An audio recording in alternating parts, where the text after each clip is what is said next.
Competition academy के YouTube portal पे आपका स्वागत है। आशा करते हैं कि आप सभी लोग अच्छे होंगे। और कल जो संपूर्ण उपन्यास पर आधारित जो 13 उपन्यास आपके पाठ्यक्रम में है, यूजीसी नेट के पाठ्यक्रम में है, उस पर आधारित वीडियो दिया गया, 2 पार्ट में दिया गया है। उसे आप लोगों ने देख लिया होगा। और उसी पर आधारित रात में 9 बजे लाइव क्लास में उसी पर 13 उपन्यास पर आधारित प्रश्नोत्तरी कराएगी, महत्वपूर्ण प्रश्न कराएंगे, उसे भी आप लोगों ने देखा। आज हम लोग बात करेंगे आपके पाठ्यक्रम में, यूजीसी नेट के पाठ्यक्रम में जो 14 नाटक लगे हुए हैं, इसको भी 2 पार्ट में, पार्ट 1 पार्ट 2 करके आप लोगों को दिया जाएगा। संक्षिप्त विवरण है ताकि आपका रिवीजन हो जाए। 17 तारीख को आपका पेपर भी है यूजीसी नेट का, इसीलिए रिवीजन कराया जा रहा है और ये वीडियो पब्लिश किया जा रहा है। जो हमारे लगातार व्यूअर्स, उनको पता होगा कि जब परीक्षा आती है 6 से 7 दिन बचता है तो वीडियो पब्लिश किए जाते हैं, सभी लोगों के लिए होता है। बाकी जो क्लासेस चलती हैं वो लगातार, वो डिटेल में, वो तो सब पेड मेंबर्स के लिए होता है। तो कल उपन्यास पर आधारित देखा, आज नाटक पर आधारित देखेंगे। कल का भी पीडीएफ सभी को उपलब्ध करा दिया गया था व्हाट्सएप पर। अगर आप भी नए हैं, आपको भी इसका पीडीएफ चाहिए, यानी संक्षिप्त जो 13 उपन्यास हैं उनका पीडीएफ चाहिए, या जो 14 नाटक हैं जो आज आप देखेंगे इसका पीडीएफ चाहिए, तो हमारे इस नंबर पर आप व्हाट्सएप कर दीजिए अपना नाम लिखकर, और आपको भी ये पीडीएफ उपलब्ध हो जाएगा। रात में 9 बजे लाइव क्लास देखना बिल्कुल ना भूलें। तो इसका पहला पार्ट जो आप देख रहे हैं, ये तो पहला पार्ट हो गया। जो सेकंड पार्ट है, वो सेकंड पार्ट आपको द गुरु एकेडमी पर मिलेगा। जो कॉम्पिटिशन एकेडमी का सहयोगी चैनल है द गुरु एकेडमी, वहाँ पर भी यूट्यूब पर सर्च करेंगे तो द गुरु एकेडमी पर भी यही लोगो आपको मिलेगा। जो यहाँ पर लोगो लगा हुआ है, यही लोगो आपको मिलेगा। कॉम्पिटिशन एकेडमी का वो सहयोगी चैनल है, इसलिए बनाया गया है ताकि बाय द वे कभी भी अगर टेक्निकल समस्या आती है तो हमारे जो व्यूअर्स हैं, जो हमारे मेंबर्स हैं, उनको कोई दिक्कत ना हो, उनके अध्ययन में कोई बाधा ना आए, उनको लगातार स्टडी मटेरियल मिलता रहे। इसलिए सहयोगी चैनल भी साथ में शुरू किया गया आज से 15-20 दिन पहले। तो पहला पार्ट नाटक का यहाँ आप देखें, दूसरा पार्ट द गुरु एकेडमी पर आप देखें, सर्च कर लीजिए। तो 14 संक्षिप्त नाटकों का बात करेंगे हम लोग इस वीडियो में। आइए सबसे पहले बात करते हैं भारतेंदु हरिश्चंद्र का नाटक अंधेर नगरी।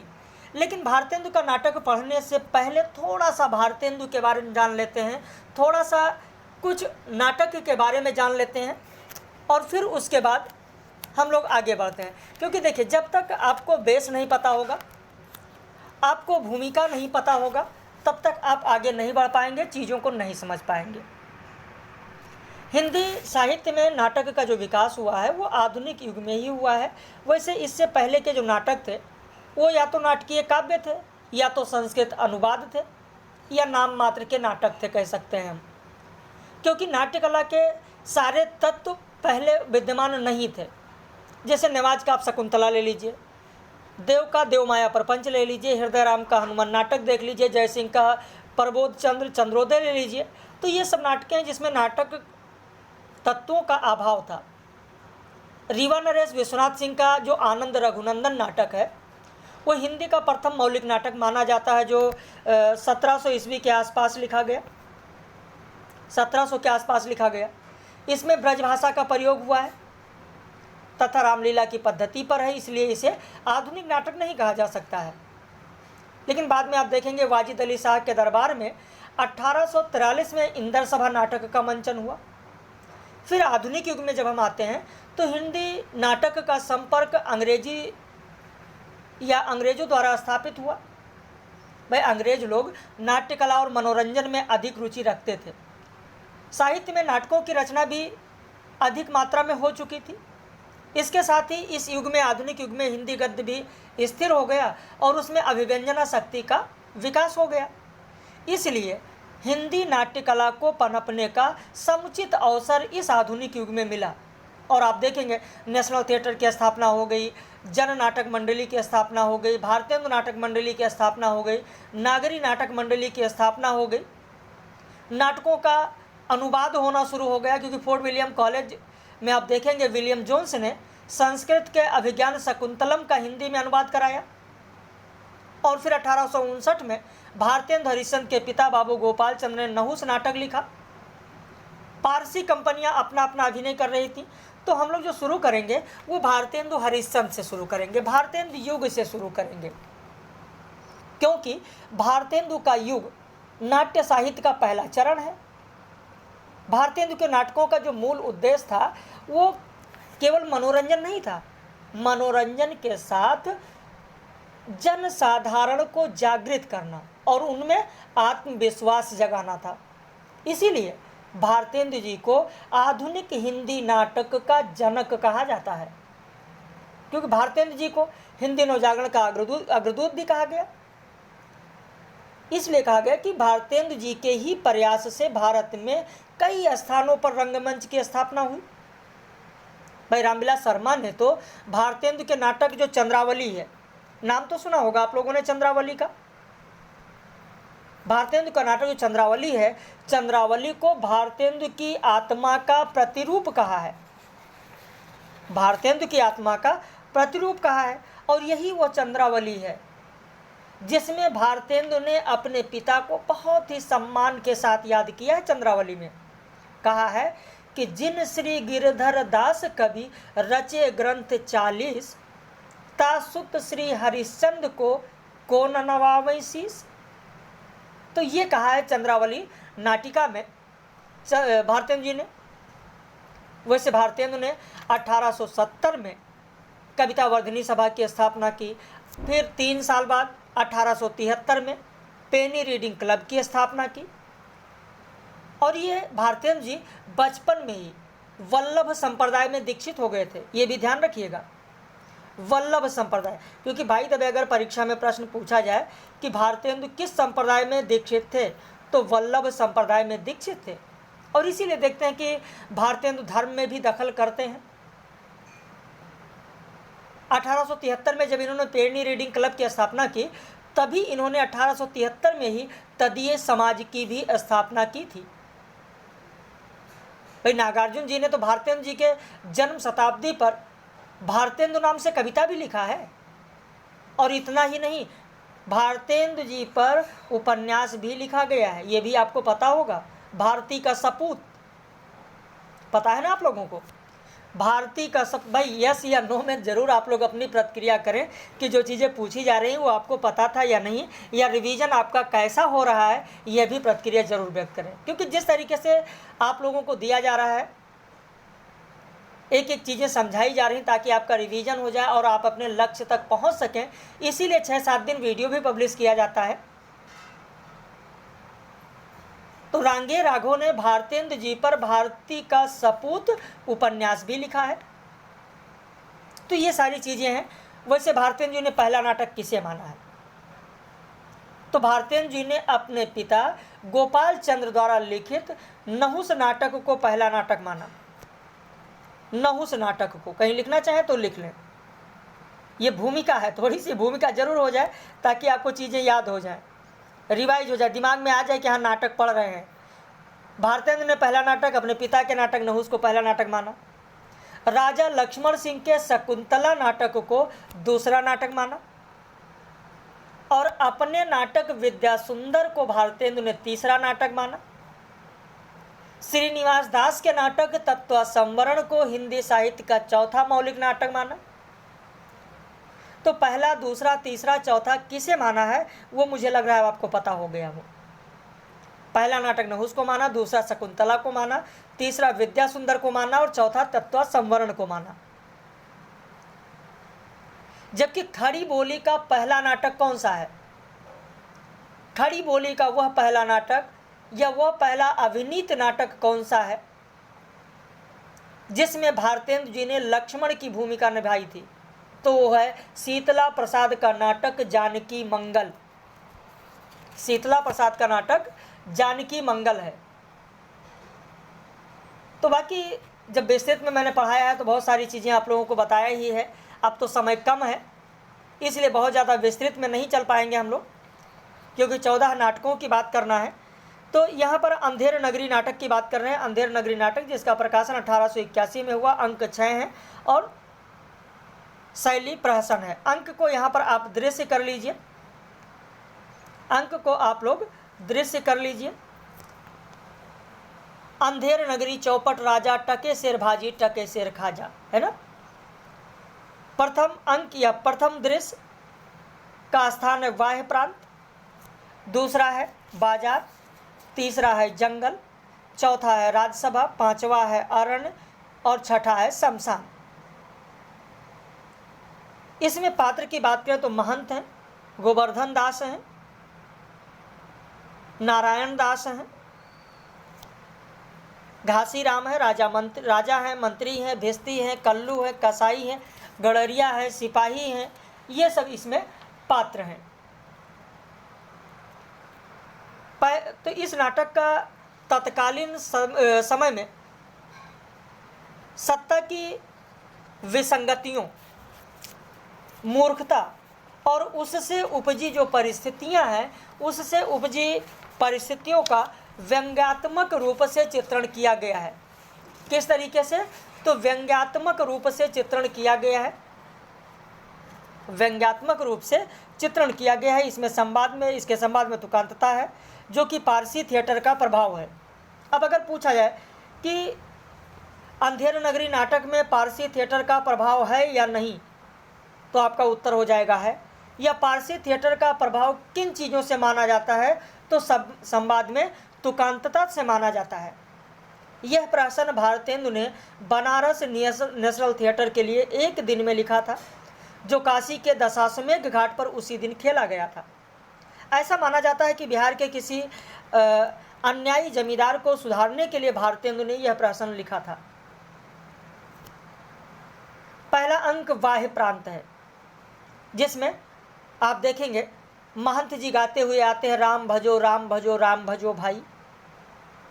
महंत सालग्राम जी का भोग लगाने के लिए अपने दोनों शिष्य को भिक्षा मांगने के लिए पूर्व और पश्चिम दिशा में भेजते हैं। कहते हैं, बच्चा गोवर्धन दास तू पश्चिम की ओर से जा और नारायण तुम पूरब की ओर से जाओ। शिष्य जब भिक्षा मांगने के लिए निकलते हैं तो महंत जी कहते हैं कि लोभ मत करना बेटा, लोभ पाप का मूल है, लोभ मिटावत मान, और लोभ कभी नहीं कीजिए यामय नरक निदान। फिर दूसरा दृश्य आप देखेंगे बाजार का है। इस बाजार में सभी वस्तुएं टके सेर में बिकती हैं, और जिस शहर में यह बाजार है उसका नाम है अंधेर नगरी, और वहाँ का जो राजा है वह है चौपट राजा। तो आपसे यह भी प्रश्न पूछा जा सकता है कि अंधेर नगरी के किस दृश्य के आधार पर इसका नामकरण किया गया है? तो मुख्य रूप से जो दूसरा दृश्य है, बाजार का जो दृश्य है, उसी के आधार पर अंधेर नगरी का जिक्र किया गया, नामकरण किया गया है। और इसमें जात वाला ब्राह्मण है, वो कह रहा है जात ले जात टके शेर जा, टके शेर बिक रहा है। गोवर्धन दास कहते हैं अंधेर नगरी चौपट राजा, टके शेर भाजी टके शेर खाजा। घासी राम का जो ये कथन है, ये भी पूछा गया है परीक्षा में कि चना खावे तो की मना मैना, बोले अच्छा चना चबैना। तीसरा जो दृश्य है वो है जंगल का, जहाँ एक ओर से महंत जी राम भजो कहते हुए आते हैं, वहीं गोवर्धन दास अंधेर नगरी चौपट राजा, टके शेर भाजी टके शेर खाजा गाता हुआ आता है। महंत जी कहते हैं कि ऐसी नगरी में रहना उचित नहीं है जहाँ टके शेर भाजी और टके शेर खाजा मिलता हो। और कहते हैं कि सेत सेत सब एक से जहाँ कपूर कपास, और ऐसे देश कुदेश में कबहू न कीजे वास। कोकिल बायस एक सम पंडित मूरख एक, और इंद्रायन दाढ़ी में विषय जहाँ न नेकु विवेक। और बसिए कहाँ बसे? तो बसिए ऐसे देश नहीं, किस देश में नहीं बसना चाहिए?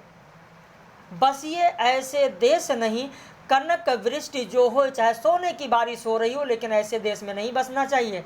कहाँ? रहिए तो दुख पाइए, प्राण दीजिए रोए। अगर रहोगे तो दुख ही मिलेगा, मन रो देगा। कहाँ पर? जहाँ पर ये दोनों पंक्तियाँ कहा कि सेत सेत सब एक से जहाँ कपूर कपास, और ऐसे देश कुदेश में कबहु न कीजे बास। कोकिल बायस एक सम पंडित मूरख एक, इंद्रायण दाढ़ी में विषय जहाँ न नेको विवेक। तो महंत जी नारायण दास के साथ चले जाते हैं और गोवर्धन दास बैठकर मिठाई खाता रहता है। ये है दृश्य तीसरा।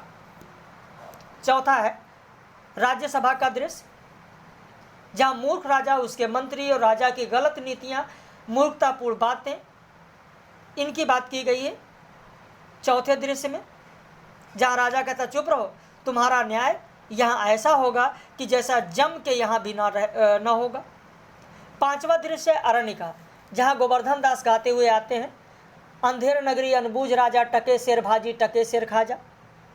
3-4 प्यादे चारों ओर से आकर उसको पकड़ लेते हैं फांसी देने के लिए, क्योंकि फांसी की सज़ा तो कोतवाल को हुई थी, लेकिन फंदा बड़ा था फांसी का, तो कहा गया कुछ मोटे व्यक्ति को लाया जाए।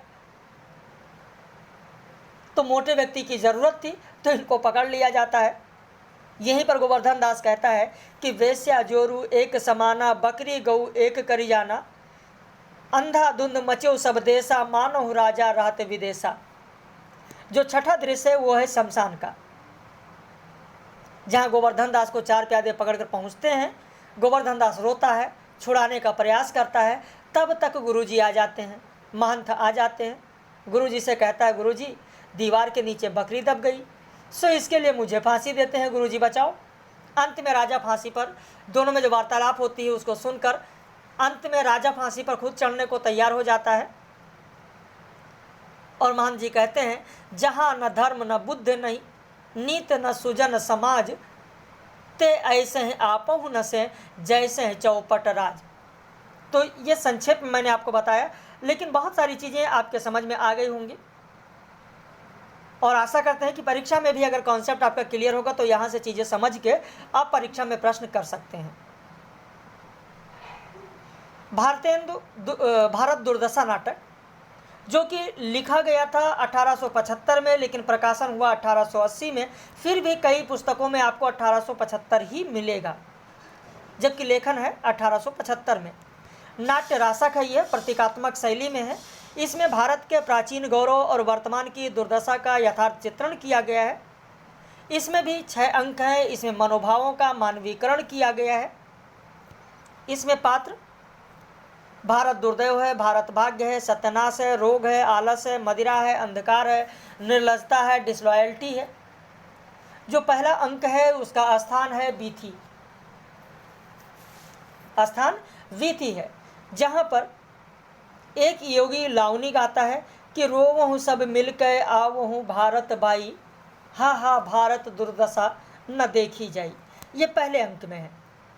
जो दूसरा अंक है वो है स्थान उसका शमशान है, टूटे फूटे मंदिर हैं, भारत का प्रवेश होता है।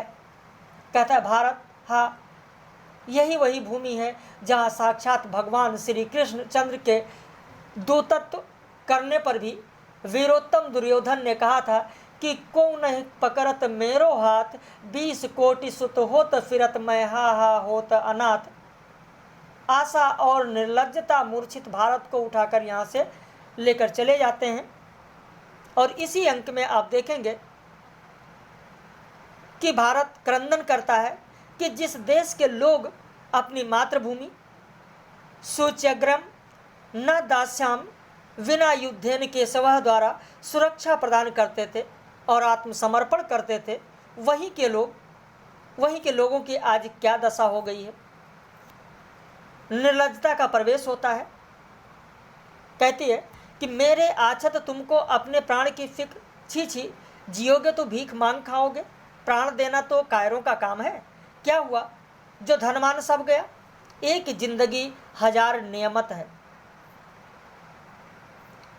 फिर आशा का प्रवेश होता है। आशा और निर्लज्जता भारत को उठाकर ले जाती हैं। जब भारत मूर्छित हो जाता है तो आशा और निर्लज्जता मूर्छित भारत को उठाकर ले जाती हैं। ये भी आपके लिए महत्वपूर्ण कथन है कि मूर्छित भारत को कौन उठाकर ले जाता है, या किस अंक में, किस दृश्य में मूर्छित भारत को आशा और निर्लज्जता उठाकर ले जाती हैं।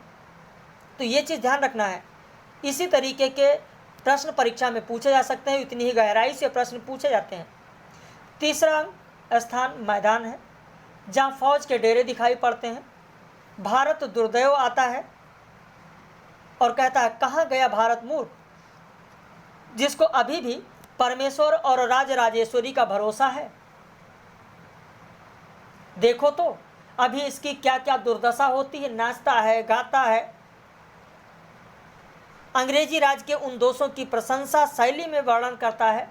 कहता है, उपजा ईश्वर कोप से ओ आया भारत बीच, छार खार सब हिंद करूं मैं, तो उत्तम नहीं नीच। सत्यनाश फौजदार आता है, उसका आगमन होता है। यह अपने बारे में बताता है कि धर के हम लाखों का भेष, बहुत हमने फैलाए धर्म, हो के जयचंद हमने एक बार। तो ये सब गाता है, बताता है सत्यनाश फौजदार। फिर चौथा अंक है स्थान। अंग्रेजी ढंग का सजा हुआ कमरा है, कुर्सी पर भारत दुर्दैव बैठा हुआ है, जहां पर आप देखेंगे कि भारत दुर्दैव कुर्सी पर बैठा है, रोग का प्रवेश होता है। रोग गाता है कि जगत सब मानत मेरी आन, मेरी ही टट्टी रच खेलत नित शिकार भगवान। और फिर आलस्य का प्रवेश होता है। तो यह क्रम से भी पूछा जा सकता है कि चौथे अंक में या चौथे दृश्य में क्रमशः किसका प्रवेश होता है, सबसे पहले कौन आता है। तो सबसे पहले भारत दुर्दैव आता है, फिर रोग का प्रवेश होता है, फिर आलस्य का प्रवेश होता है, फिर मदिरा का प्रवेश होता है और फिर अंधकार का प्रवेश होता है। तो ये क्रम से भी पूछा जा सकता है, इसको ध्यान रखना। बाद में ये मत कहना सर आपने बताया था, मैंने ध्यान नहीं दिया, या मेरे पास समय नहीं था, मैंने जल्दबाजी में वीडियो देखा। अगर आपके पास समय है और वाकई पूरे मन से आप अपने लक्ष्य के लिए लगे हैं तो ही आप वीडियो को देखिए, अन्यथा मत देखिए। तो यहाँ पर जो भारत दुर्दैव है, भारत दुर्दैव आता है, फिर रोग आता है, आलस्य आता है, मदिरा और अहंकार। तो रोग कहता है कि जगत सब मानत मेरी आन, मेरी ही टट्टी रच खेलत निज शिकार भगवान। कुपथ्य का मित्र और पथ्य का शत्रु मैं ही हूं, ये कौन कह रहा है? रोग कह रहा है। वहीं आलस्य की बात है तो एक पोस्ती ने कहा है कि एक बारी में हमारे दो चेले लेटे थे और उसी राह से एक सवार जा रहा था। पहले ने पुकारा, भाई सवार सवार, ये पका आम टपक कर मेरी छाती पर पड़ा है, जरा मेरे मुंह में तो डाल। सवार ने कहा, अजी तुम बड़े आलसी हो। दूसरा बोला, ठीक है साहब, ये बड़ा ही आलसी है, रात भर कुत्ता मेरा मुंह चाटा किया और ये पास ही पड़ा था, पर इसने ना हाँका। तो इस तरीके से आलस की बात होती है। आलस कहता है दुनिया में हाथ पर हिलाना नहीं अच्छा, मर जाना पर उठ के जाना कहीं नहीं अच्छा। उसके बाद मदिरा का प्रवेश होता है। आप देखेंगे आलस के बाद मदिरा का प्रवेश होता है। मदिरा आती है, कहती भगवान सोम की मैं क्या हूँ। प्रथम वेदों ने मधु नाम से मुझे आदर दिया है, फिर देवताओं की प्रिया होने से मैं सूरा कहलाई। संसार में 4 मत हैं और बहुत ही प्रबल हैं। हिंदू हैं, बौद्ध हैं, मुसलमान हैं और क्रिस्तान हैं। और इन चारों में मदिरा कहती, इन चारों में हमारे अलग अलग नाम हैं। हिंदू में मुझे सोमपान कहा जाता है, बौद्ध में मुझे विराचमन कहा जाता है, मुसलमान में मुझे शराबूनत हुरा कहा जाता है, क्रिस्तान में मुझे वाप टैंजिंग वाइन कहा जाता है। तो इन चारों की जो बात होती है उसे भी ध्यान रखना। और फिर मदिरा का कथन है कि दूध सुरा, दधि सुरा, सुरा अन्न धन धाम, और वेद सुरा, ईश्वर सुरा, सुरा स्वर्ग को नाम। और अंत में अंधकार का प्रवेश होता है और अंधकार कहता है जय जय कलयुग राज की, जय महामोह महाराज की। फिर 5वां अंक आप देखेंगे, 5वां अंक है किताब खाना। इसमें भारत दुर्दैव से बचने की बात की गई है। एक समिति का गठन किया गया है और उस समिति में 6 लोग हैं। एक बंगाली है, एक महाराष्ट्री है, 2 देसी है, एक कवि है, एक पत्र संपादक है। ये भी बहुत ही महत्वपूर्ण है कि 6 सदस्यों की समिति में कौन कौन है या कितने सदस्यों की समिति है, या 6 सदस्यों की समिति किस अंक में या किस दृश्य में कहा गया है, ये भी बहुत ही महत्वपूर्ण है। 6ठा अंक है गंभीर वन का मध्य भाग, जहाँ पर भारत एक वृक्ष के नीचे अचेत पड़ा है। भारत भाग्य का प्रवेश गाते हुए है, जागो जागो रे भाई, रोवत निस बैस गवाई, जागो जागो रे भाई। और वर्तमान में भारत की दुर्दशा पर उसे ग्लानि होती है। तो ये हो गया दूसरा नाटक। अब इसके बाद में चौथा नाटक बात करते हैं यहाँ पर चंद्रगुप्त नाटक की। चंद्रगुप्त जो कि जयशंकर प्रसाद का नाटक है। वैसे जयशंकर प्रसाद के आगमन से नाटक के विकास को एक नई दिशा मिली है और इस समय देश में प्रसाद युग में आप देखेंगे तो राष्ट्रीय स्वतंत्रता आंदोलन विकसित हो गया था। व्यापक सांस्कृतिक राष्ट्रीय चेतना की लहर ने इस समय साहित्य को बहुत ही प्रभावित किया।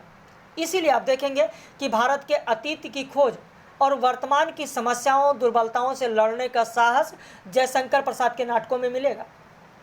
चाहे वो सज्जन नाटक हो, चाहे करुणालय नाटक हो, चाहे प्रायश्चित नाटक हो या राजश्री नाटक हो, चाहे उनका विशाख नाटक ले लीजिए, अजातशत्रु नाटक ले लीजिए, यहाँ तक कि जन्मेजय के नाग यज्ञ में भी आपको ये चीज़ें आपको मिलेंगी। कामना नाटक, चंद्रगुप्त नाटक, स्कंदगुप्त, एक घूंट, ध्रुव स्वामिनी, ये सारे नाटकों में आपको देखने को मिलेगा।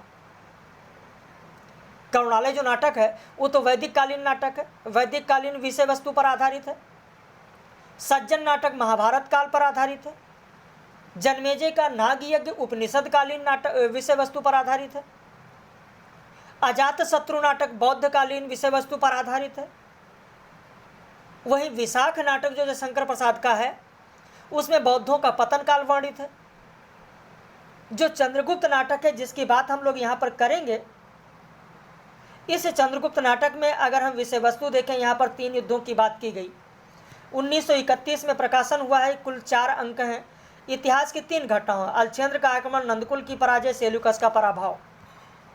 तो इस चंद्रगुप्त नाटक में यूनानियों का आक्रमण काल, चाहे वो अलछेंद्र का आक्रमण हो, नंदकुल की पराजय हो, सेल्यूकस का पराभव हो, यूनानियों का आक्रमण काल है पूरा सम्मिलित रूप से अगर देखें।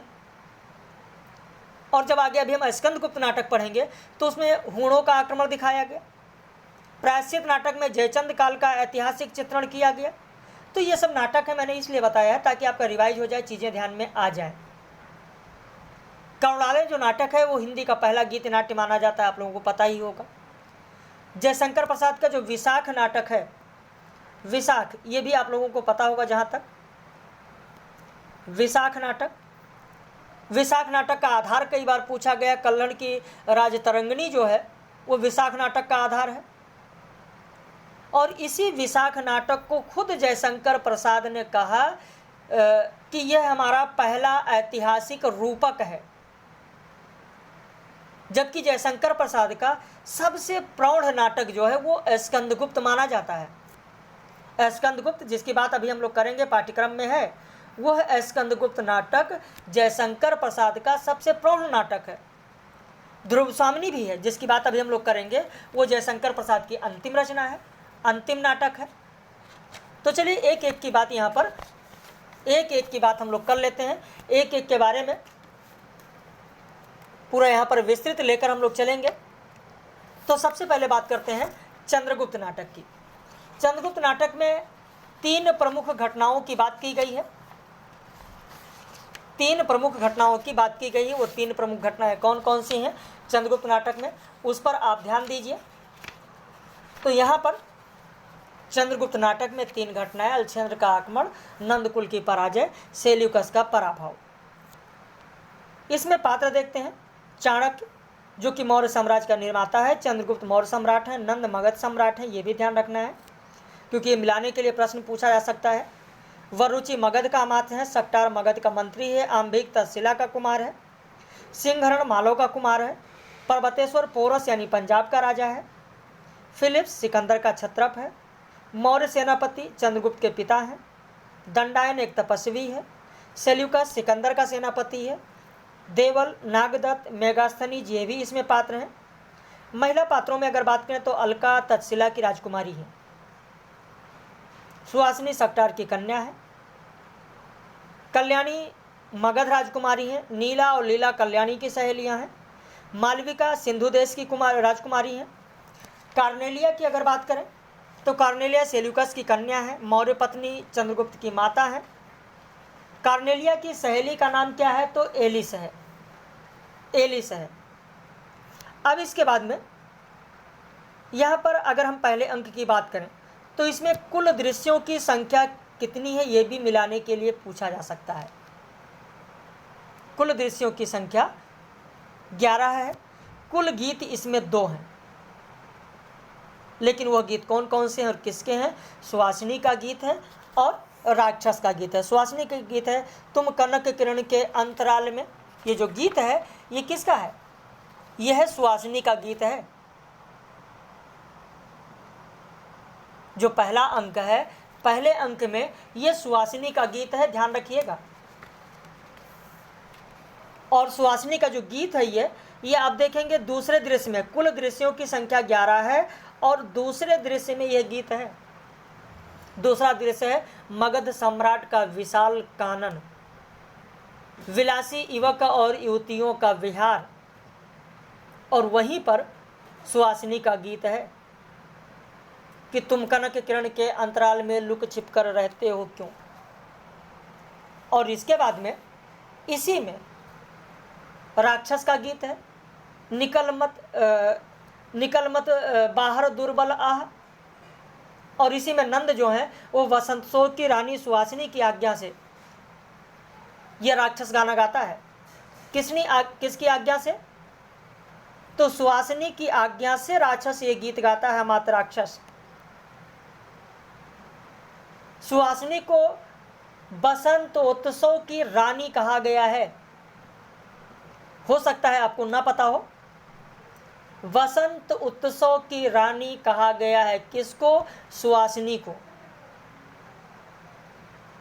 बसंत उत्सव की रानी लिख लीजिए, इसीलिए मैं बता रहा हूं ताकि आप इसको लिख सकें। और इसी पहले अंक के जो महत्वपूर्ण कथन है वो विस्तृत में मैंने जब विस्तृत कराया है तो वहां पर आप लोगों को मैंने पूरा बताया था कि चंद्रगुप्त का यह कथन है कि आर्य संसार भर की नीति और शिक्षा का अर्थ मैंने यही समझा है कि आत्मसम्मान के लिए मर मिटना ही दिव्य जीवन है। पहले अंक में ही अलका कहती है कि प्रायः मनुष्य दूसरों को अपने मार्ग पर चलाने के लिए रुक जाता है और अपना चलना बंद कर देता है। तो ये अलका का कथन है।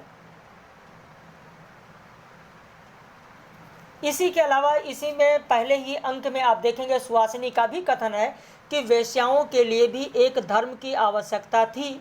चलो अच्छा हुआ, ऐसे धर्म के अनुगत पतितों की भी कमी नहीं, ये सुहासिनी कहती है। अमात्य राक्षस का कथन है कि मैं इस क्षणिक जीवन की घड़ियों को सुखी बनाने का पक्षपाती हूँ और तुम जानती हो कि मैंने ब्याह नहीं किया परंतु भिक्षा भी ना कर सका। तो ये कथन है इसमें। वैसे इसमें जो महत्वपूर्ण कथन है वो आप देखेंगे कि आज का जो लाइव कक्षा होगा, रात में जो प्रश्नोत्तरी होगी, उसमें मैं आप लोगों को जो महत्वपूर्ण कथन है वो प्रश्न के रूप में दे देंगे, क्योंकि ऐसे तो बहुत सारे कथन है इसमें। आप देखेंगे चाणक्य का भी कथन है कि मेरे पास पाणिनि में सिर खपाने का समय नहीं है, भाषा ठीक करने से पहले मैं मनुष्यों को ठीक करना चाहता हूँ, ये चाणक्य का कथन है। चाणक्य ने यह भी कहा है कि मैं कुत्ता, साधक, युवक और इंद्र को भी एक सूत्र में नहीं बांध सकता। तो ऐसे बहुत सारे कथन यहाँ पर आपको मिलेंगे। जो दूसरा अंक है जिसमें कि दूसरे अंक में कुल दृश्यों की संख्या 10 है और कुल गीतों की संख्या अगर हम देखें तो 3 है, जिसमें कार्नेलिया का गीत है कि अरुण यह मधुमय देश हमारा। ये कार्नेलिया का गीत है पहले दृश्य में। और जो दूसरा दृश्य है, कुल 10 दृश्य है मैंने आपको बताया, 10 में जो दूसरा दृश्य है झेलम तट का वनपथ, उसमें चाणक्य का कथन है कि पौधे अहंकार में बढ़ते हैं और मेरी नीति लता भी उसी भांति विपत्ति तम में लहलहा उठेगी। ये कहा गया। चंद्रगुप्त का कथन है कि मंत्र महौषधि के भाले से बड़े बड़े मत्त नाग वशीभूत होते हैं। कल्याणी का कथन है कि आश्चर्य है, मनुष्य ऐसे कुटिल विषधरों को भी वश में कर सकता है परंतु मनुष्य को नहीं। तो ये सब बहुत सारे कथन आपको देखने को मिलेगा। अलका का गीत है कि प्रथम यौवन मदिरा से मत प्रेम करने की थी परवाह। अलका का यह भी गीत है कि विखरी किरण अलक व्याकुल हो विरस वदन पर चिंता लेख। और इसके बाद जो तीसरा अंक है जिसमें कि कुल दृश्यों की संख्या 9 है। दृश्य भी ध्यान रखना, घटते या बढ़ते क्रम में भी परीक्षा में पूछा जा सकता है। 9 दृश्य इसमें है, जिसमें सुहासिनी का गीत है कि आज इस यौवन के माधवी कुंज में कोकिल बोल उठा। और इसमें एक कथन है राक्षस का जो कि बहुत ही महत्वपूर्ण है कि चाणक्य विलक्षण बुद्धि का ब्राह्मण है, उसकी प्रखर प्रतिभा कूट राजनीति के साथ रात दिन जैसे खिलवाड़ किया करती है। तो ये जो कथन है ये भी बहुत ही महत्वपूर्ण कथन है, इसे भी आपको ध्यान रखना होगा। वैसे एक कथन अगर आपसे पूछे तो देखते हैं कि कितने लोग बता सकते हैं। तीसरे अंक से एक कथन है कि शत्रु की उचित प्रशंसा करना मनुष्य का धर्म है, तुमने अद्भुत कार्य किए, इसमें भी कोई संदेह है। किसका कथन है? तीसरे अंक में बताइएगा, कमेंट में आपका इंतजार रहेगा। देखते हैं कि कितने लोग बताते हैं। एक ये भी बताइएगा कि मैं तलवार खींचे भारत में आया, हृदय देकर जाता हूँ, विश्व में विमुग्ध हूँ, ये भी कथन किसका है? चौथे अंक में कुल दृश्यों की संख्या 14 है। इसमें गीत देखते हैं। सुधा सीकर से नहला दो कल्याणी का गीत, कैसी कड़ी रूप की ज्वाला नेपथ्य गान है। मधुप कब एक कली का है, मालविका का गीत है। बज रही बंसी आठों याम की, मालविका का गीत है। वो मेरे जीवन की स्मृति, वो अनंतर के आतुर अनुराग, मालविका का गीत है। हिमाद्र तुंग श्रृंग से प्रबुद्ध शुद्ध भारती, अलका का संवेद गान है। सखे वह प्रेममयी रजनी, आंखों में स्वप्न बनी, सुहासिनी का गीत है। तो ये आपने संक्षिप्त में देखा। अब इसके बाद में स्कंदगुप्त नाटक की अगर बात करें तो यहाँ पर स्कंदगुप्त नाटक जिसका प्रकाशन 1928 में हुआ, अंकों की संख्या 5 है, कुल दृश्यों की संख्या 33 है। गुप्त वंश के 11 वर्षों का वर्णन इसमें किया गया है। गीतों की संख्या 17 है।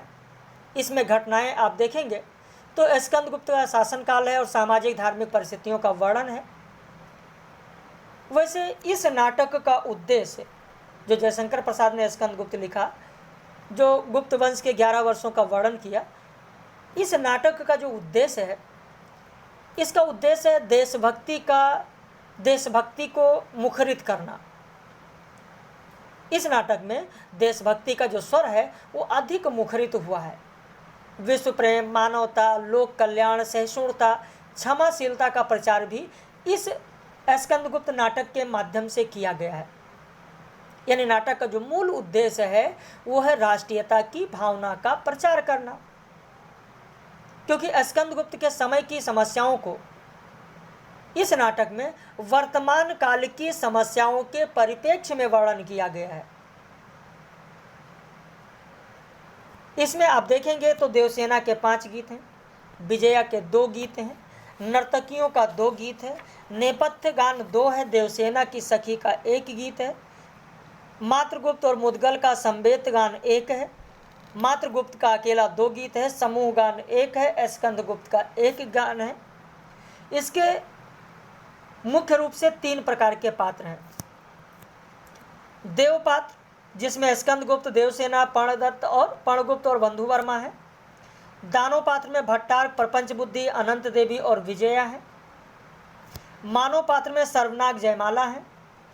पात्रों का परिचय कुछ इस प्रकार से है, जैसे देवकी कुमारगुप्त की बड़ी रानी है, अनंत देवी कुमारगुप्त की छोटी रानी है, बंधु वर्मा की स्त्री जयमाला है, बंधु वर्मा की बहन देवसेना है, मालोधन कुबेर की कन्या विजया है, भट्टारक की जननी कमला है, सर्वनाग की पत्नी रामा है, मातृगुप्त की प्राणिनी मालिनी है। अगर आप ना लिख पाइए तो वीडियो रोक कर लिखने की ज़रूरत नहीं है, आप इस नंबर पर व्हाट्सएप कर दीजिए अपना नाम लिखकर, PDF आपको मिल जाएगा। मैंने आपको पहले ही बता दिया है प्रारंभ में। पुरुष पात्रों के अगर परिचय की बात करें तो मगध सम्राट कुमारगुप्त हैं, युवराज स्कंदगुप्त हैं, कुमारगुप्त का भाई गोविंद गुप्त है, मगध का महानायक पर्णदत्त है, पर्णदत्त का पुत्र चक्रपालित है, मालो का राजा बंधु वर्मा है, बंधु वर्मा का भाई भीम वर्मा है, काव्यकर्ता कालिदास मातृगुप्त हैं। ये कई बार परीक्षाओं में पूछा गया है कि कालिदास का अन्य नाम इसमें क्या है या मातृगुप्त कौन है। सर्वनाग अंतर्वेद का विषयपति है, धातुसेन सिंगल राजकुमार हैं, और पुरगुप्त कुमारगुप्त की का छोटा भाई है, भट्टारक नवीन बलाधिकृत है, पृथ्वीसेन मंत्री कुमारामात्य हैं, खिंगिल हूण आक्रमणकारी है, मुदगल विदूषक है जो कि काल्पनिक पात्र है। काल्पनिक पात्र भी पूछे जा चुके हैं परीक्षाओं में। काल्पनिक पात्र परीक्षा में पूछा जा चुका है, ये आपको पता होगा। और प्रख्यात कीर्ति लंका राज का कुलश्रमण है। प्रपंच बुद्धि बौद्ध कापालिक है, प्रपंच बुद्धि भी पूछे जा चुके हैं परीक्षा में। प्रपंच बुद्धि जो बौद्ध कापालिक है ये पूछे जा चुके हैं परीक्षा में, ध्यान रखना। तो अब यहाँ पर हम लोग बात कर लेते हैं जो गीत दिया गया है कौन किसका है। ये PDF आपको भेज ही देंगे, व्हाट्सएप पर आप मैसेज कर लीजिएगा तो आपको पता हो जाएगा कि कौन सा गीत किसका है, क्योंकि ऐसे पूरा पढ़ना नहीं है, पढ़ लीजिएगा, इसको देख लीजिएगा। इसमें जो महत्वपूर्ण कथन है वह महत्वपूर्ण कथन जब रात में लाइव कक्षा होगी तो उसमें शामिल कर लेंगे। वैसे अगर आप लिखना चाहें तो लिख भी सकते हैं। जहां प्रणदत्त चक्रपालित को कहता है कि अपनी चंचलता को विष वृक्ष का बीज ना बना देना, ये प्रणदत्त चक्रपालित को कहता है। प्रणदत्त का एक और महत्वपूर्ण कथन है कि राजनीति दार्शनिकता और कल्पना का लोक नहीं है, इस कठोर प्रत्यक्षवाद की समस्या बड़ी कठिन होती है। तो इस तरीके से जो महत्वपूर्ण कथन है वो सारी चीज़ें आपको रात की लाइव कक्षा में प्रश्न के रूप में आप लोगों को दे दिया जाएगा। ध्रुव स्वामिनी, क्योंकि नाटक 14 है, संक्षेप में चलना है, 40 मिनट का समय हो चुका, 2 पार्ट में देना है। ध्रुव स्वामिनी नाटक जो जयशंकर प्रसाद का है, इस ध्रुव स्वामिनी में आप देखेंगे कि इसका प्रकाशन वर्ष जो हुआ है वो ध्रुव स्वामिनी का प्रकाशन वर्ष हुआ है 33 में। ध्रुव स्वामिनी का प्रकाशन वर्ष हुआ है कब? 1933 में। अंक 3 है। इस नाटक की कथा वस्तु गुप्तकालीन है, समुद्रगुप्त के पुत्र चंद्रगुप्त ने के काल से संबंधित है। इस नाटक का आधार है विशाख दत्त की रचना देवी चंद्रगुप्तम। इसमें पात्र हम देखते हैं तो चंद्रगुप्त के बारे में ये रामगुप्त का भाई है, समुद्रगुप्त का छोटा बेटा और योग्य उत्तराधिकारी है। ध्रुव स्वामिनी का प्रेमी, कृंत कलह के कारण राज सिंहासन और ध्रुव स्वामिनी का त्याग है। रामगुप्त राजा है, चंद्रगुप्त का बड़ा बेटा है, ध्रुव स्वामिनी का पति है, शिखर स्वामी के हाथों का कठपुतली है। रामगुप्त सकराज के साथ युद्ध करने के डर से ध्रुव स्वामिनी को सौंपना चाहता है। और इसके अलावा शिखर स्वामी की बात करें तो अमात्य है, इसी के सहयोग से रामगुप्त राजा बनता है। ये भी आपके लिए महत्वपूर्ण है कि किसके सहयोग से रामगुप्त राजा बनता है, तो शिखर स्वामी पुरोहित धर्मशास्त्र का आचार्य है, सकराज शत्रु राजा है, कोमा का प्रेमी है, ध्रुव स्वामिनी के प्रति आकृष्ट है, चंद्रगुप्त द्वारा मार दिया जाता है। खिंगिल एक काल्पनिक पात्र है, ये भी परीक्षा में पूछा जा चुका है। मिहिरदेव सकराज का आचार्य है, कोमा का धर्मपिता है, कुशल राजनीतिज्ञ है। मिहिरदेव कुशल राजनीतिज्ञ है। वैसे इसमें काल्पनिक पात्र की जब बात आती है तो खिंगिल काल्पनिक पात्र हैं, मिहिरदेव काल्पनिक पात्र हैं, कोमा काल्पनिक पात्र है, मंदाकिनी काल्पनिक पात्र हैं। ये कहीं पर लिख लीजिएगा, काल्पनिक पात्र। ध्रुव स्वामिनी रामगुप्त की पत्नी है, चंद्रगुप्त की प्रेमिका है। मंदाकिनी रामगुप्त चंद्रगुप्त की बहन है, शोषण के विरुद्ध विरोध करती हैं। कोमा मिहिरदेव की पुत्री हैं, सकराज की प्रेमिका हैं। अन्य गौड़ पात्रों में खड़गधारणी, कुबड़ा, प्रतिहारी, पुरोहित, ये सब हैं। अब एक एक अंक की यहाँ पर हम लोग बात कर लेते हैं। एक एक अंक की अगर बात करें तो जो पहला अंक है, पहले अंक में जो आप देखेंगे ये रामगुप्त के शिविर से प्रारंभ होता है। पहला अंक रामगुप्त के शिविर से प्रारंभ होता है, पहला अंक। और इसमें आप देखेंगे कि मंदाकिनी का गीत है, यह कसक भरे आंसू सहजा बनकर विनम्र अभिमान मुझे। और मंदाकिनी का एक गीत यह भी है कि पैरों के नीचे जलधर हो बिजली से उनका खेल चले। ये दोनों गीत मंदाकिनी का है जो आप देखेंगे कि परीक्षा में पूछा जा चुका है,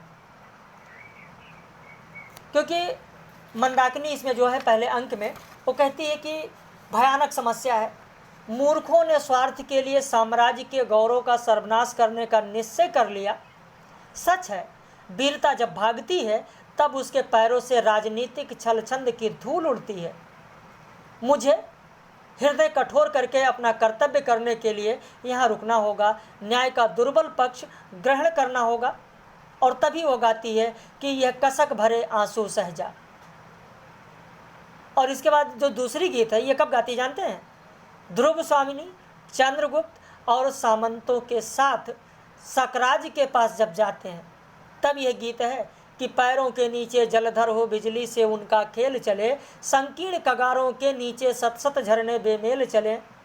ये गीत तब गाती है। दूसरा अंक जो है वो यौवन तेरी चंचल छाया, इसमें बैठे घूंट भर पी लूं जो रस तू है लाया, कोमा का गीत।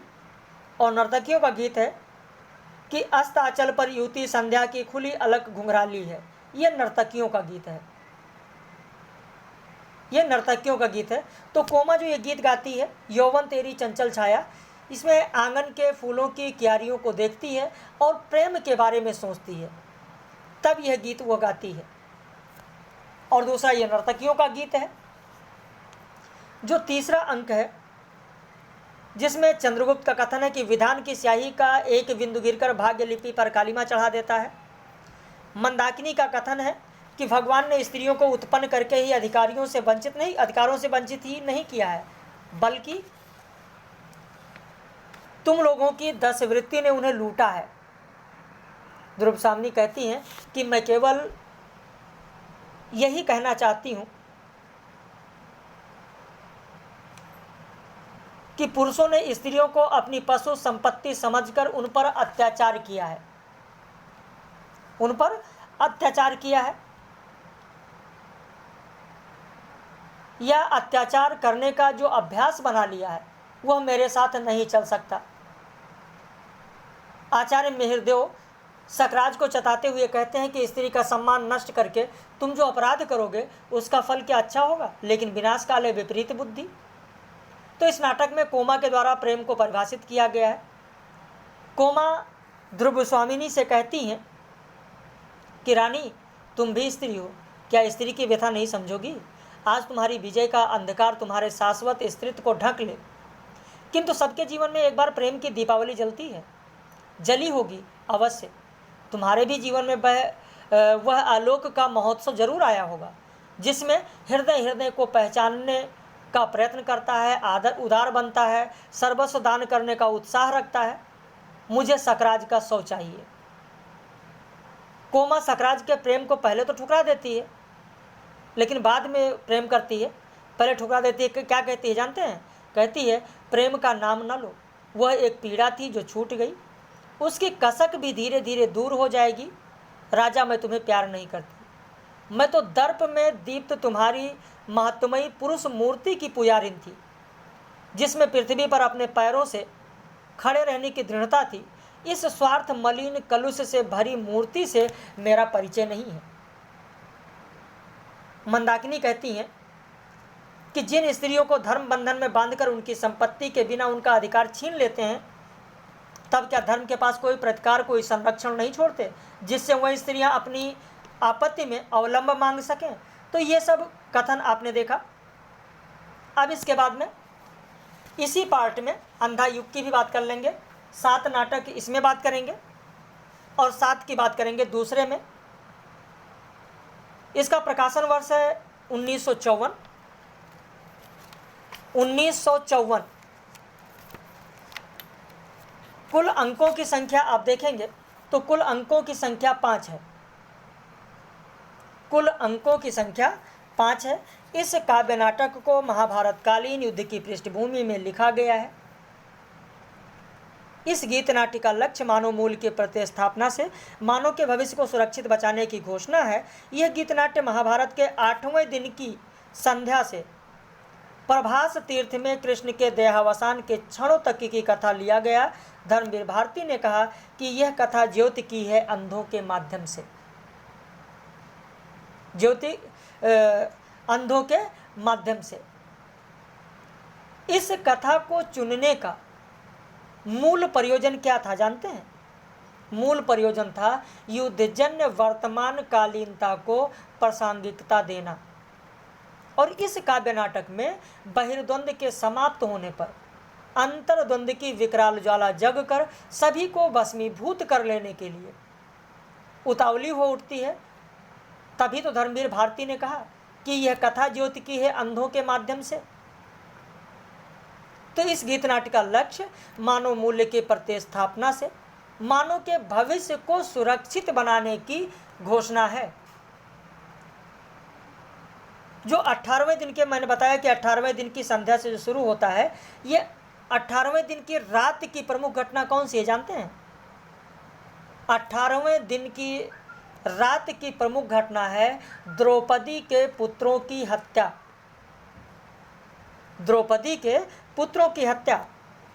पहला अंक है कौरव नगरी, दूसरा अंक है पशु का उदय, तीसरा अंक है अश्वत्थामा का अर्धसत्य, चौथा अंक है गांधारी का शाप। तीसरा और चौथा अंक ये पूछा जा चुका है, इसके बीच में अंतराल है पंख पहिए और पट्टियाँ। विस्तृत जब मैंने पढ़ाया है तो वहाँ मैंने आपको बताया था कि पंख किसका प्रतीक है, पहिए किसका प्रतीक है, पट्टियाँ किसका प्रतीक है, कौन किसका प्रतीक है, ये सारी चीज़ मैंने आपको बताया है। पांचवा अंक है विजय कर्मिक हत्या, समापन है प्रभु की मृत्यु। नाटक में अगर हम पात्र देखें तो यहाँ पर नाटक में पात्र कृष्ण है, अश्वत्थामा है, गांधारी, विदुर, धृतराष्ट्र, युधिष्ठिर, कृतवर्मा, कृपाचार्य, संजय, युत्सु, वृद्धयाचक, गूंगा भिखारी, व्यास, बलराम और प्रहरी दोनों, ये इसमें पात्र हैं। प्रतीकात्मकता की बात करें तो युत्सु ये आज के उस मानव का प्रतीक है जिससे हम आज धुरीहीन भटकता हुआ व्यक्ति कह सकते हैं। दोनों जो प्रहरी हैं वो जन सामान्य के प्रतीक हैं। कृष्ण ज्योति, विवेक और मानवता के प्रतीक हैं। संजय निष्क्रियता और निरपेक्ष सत्य के प्रतीक हैं। अश्वत्थामा प्रतिहिंसक, पशुत्व और एक न्यूरोटिक युद्धलिप्सा के अर्धसत्य के प्रतीक हैं। युधिष्ठिर और धृतराष्ट्र वह नेतृत्व वर्ग की अंधी शक्ति, उपासना, संपूर्ण विश्व पर एकाधिकार की स्वार्थी वासना के प्रतीक हैं। वहीं गांधारी यह मानवता का वो घबराया हुआ वर्ग है जो युग बर्बर पशुत्व, अमर्यादित नैतिकता और जीवन के द्वंद्वमय विरोधाभासी संस्कारों के कारण प्रतिक्रिया स्वरूप कटु निराशा की अनास्था का मार्ग पकड़ लेती है। वहीं अंधा युग द्वितीय विश्व युद्ध के लोमहर्ष परिणामों ने राजनीति और साहित्य को अंधकार से भर दिया है, उसी का प्रतीक है अंधा युग। और इस अंधा युग का जो पहला अंक है कौरव नगरी, अंधा युग का जो कौरव नगरी है, कौरव नगरी, इस कौरव नगरी की जब बात आती है तो युद्ध से त्रस्त कौरव नगरी है, उसी का चित्रण है जिसमें युद्ध के पराजित पक्ष की भयंकर स्थिति दिखाई गई। विदुर संजय के संदेश की प्रतीक्षा में है, वह धृतराष्ट्र के पास आते हैं और उस वार्तालाप में वैयक्तिक सीमाओं से बाहर की सत्य की स्थिति सामने आती है, जिस स्थिति का विरोध करके मनुष्य विनाश की ओर अग्रसर होता है। और एक दूसरा सत्य ये भी है कि शक्तिशाली व्यक्ति मर्यादा को अपने हित में बदल लेता है। तभी तो कहा गया गांधारी के द्वारा कि जिसको तुम कहते हो प्रभु उसने जब चाहा मर्यादा को अपने हित में बदल लिया, वंचक है। ये पहले में ही कहा गया कौरव नगरी में। धृतराष्ट्र और विदुर में वार्तालाप होता है। विदुर कहते हैं कि भीष्म ने कहा था, गुरु द्रोण ने कहा था, इसी अंतःपुर में आकर कृष्ण ने कहा था कि मर्यादा मत तोड़ो। तोड़ी हुई मर्यादा कुचले हुए अजगर सी गुंजालिका में कौरव वंश को लपेटकर सूखी लकड़ी सा तोड़ डालेगी। यह पहले अंक कौरव नगरी में ही कहा गया है। विदुर कहते हैं भय है तो ज्ञान है अधूरा अभी। प्रभु ने कहा था यह ज्ञान जो समर्पित नहीं अधूरा है। मनोबुद्धि तुम अर्पित कर दो मुझे, भय से मुक्त होकर तुम प्राप्त मुझे ही होगे, इसमें संदेह नहीं। और फिर वृद्धयाचक आता है, वो कहता है मैं यह भविष्य हूँ, मैं यह भविष्य हूँ जो झूठा सिद्ध हुआ आज कौरव की नगरी में। मैंने मापा था नक्षत्रों की गति को, उतारा था अंकों को, मानव नियत के अलिखित अक्षर जांचे थे, मैं था ज्योतिषी दूर देश का। फिर दूसरा अंक आप देखेंगे, दूसरा अंक पशु का उदय है, जिसमें पशुत्व का उदय चित्रित किया गया। संजय कौरवों के वध की स्मृति करता है, उसे पता चलता है कि कृतवर्मा और कृपाचार्य भी जीवित हैं। अश्वत्थामा के जीवित होने का समाचार बड़ी भयावह स्थिति में प्राप्त होता है। वह आक्रमण करके संजय को दबोच लेता है और कृतवर्मा और कृपाचार्य उसे छुड़ाते हैं। कथा गायन शुरू हो जाता है। संजय तटस्थ दृष्टा शब्दों का शिल्पी है। संजय तटस्थ दृष्टा शब्दों का शिल्पी है, पर वह भी भटक गया है असमंजस के वन में। दायित्व गहन, भाषा अपूर्ण, श्रोता अंधे, पर सत्य वही देगा उसको संकट क्षण में। अश्वत्थामा में उदित होते पशुत्व को दिखाया गया। भाई पशुत्व का उदय किस में दिखाया गया? अश्वत्थामा में। और इसके बाद में वृद्धाचक फिर आता है, यहाँ पर भी पहुँचता है। तीसरा अंक है अश्वत्थामा का अर्धसत्य, जिसमें अश्वत्थामा के और धृतराष्ट्र, विदुर, युयुत्सु इनके संवाद से अर्धसत्य की अभिव्यक्ति की गई है। भाई युयुत्सु का सत्य यह है कि वो धृतराष्ट्र का पुत्र होने के बावजूद युधिष्ठिर के पक्ष में लड़े, लेकिन अंत में वो अपने दल में लौट आता है, जहाँ अपने लोगों की उपेक्षा का कारण बनता है। भाई अश्वत्थामा शेष पांडवों को मारने का व्रत लेता है ना।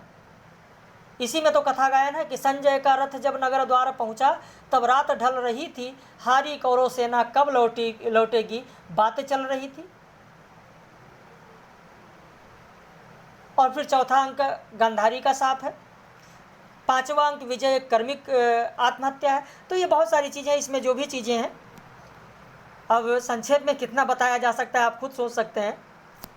जो सातवां नाटक है वो है सिंदूर की होली। लक्ष्मी नारायण मिश्र का यह नाटक है सिंदूर की होली। प्रकाशन वर्ष 1934। अंक 3 है। दृश्य इसमें 3 है, 3 दृश्य है, 3 अंक है। पहला जो दृश्य है वो 9 बजे का है, दूसरा है शाम का है, तीसरा है रात्रि के 9 बजे का। लक्ष्मी नारायण लाल का सिंदूर की जो होली है ये भी बहुत ही महत्वपूर्ण है, बहुत ही महत्वपूर्ण है, ध्यान रखिएगा। इसका विषय है शक्ति संपन्न वर्ग की मानसिकता, निस्वार्थ और आदर्श प्रेम, भ्रष्टाचार, कानून व्यवस्था, निर्दोष की हत्या, विधवा का स्वरूप, गुनहगार प्रवृत्ति को प्रोत्साहन। मुरारीलाल जो पात्र हैं उनके बारे में मैंने दिया कि डिप्टी कलेक्टर हैं, भ्रष्टाचारी हैं, चंद्रकला के पिता हैं।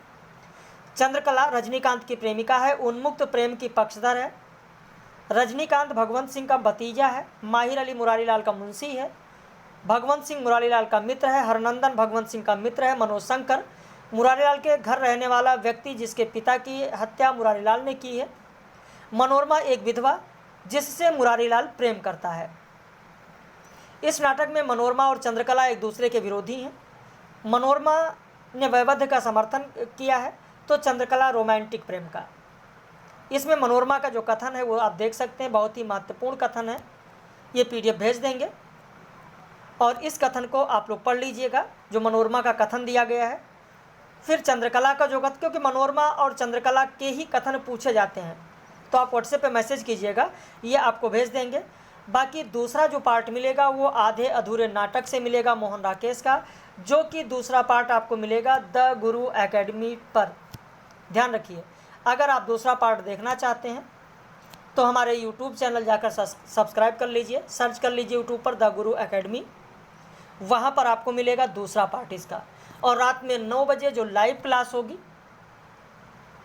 वह भी द गुरु एकेडमी पर ही होगी आज, या देखते हैं कंपटीशन एकेडमी पर, दोनों में से किसी एक पर होगी। दोनों चैनल आप लोग सब्सक्राइब कर लीजिएगा ताकि जिस पर भी हो आप इस ज्ञान से वंचित ना रह जाएं, ये चीज़ें आपको मिल सकें। तो मोहन राकेश का आधे अधूरे यहाँ से दूसरा पार्ट आपको आज ही मिलेगा। कल उपन्यास 2 करा दिए गए, आज नाटक पूरा हो जाएगा, कल आपको कहानी करा देंगे, परसों निबंध करा देंगे। तो इसी क्रम में हम लोग पूरा का पूरा रिवाइज करा देंगे आपको। वीडियो कैसा लगा अपनी प्रतिक्रिया जरूर व्यक्त कीजिएगा। बाकी हम लोग फिर मिलेंगे दूसरे पार्ट में और रात में 9 बजे लाइव कक्षा में।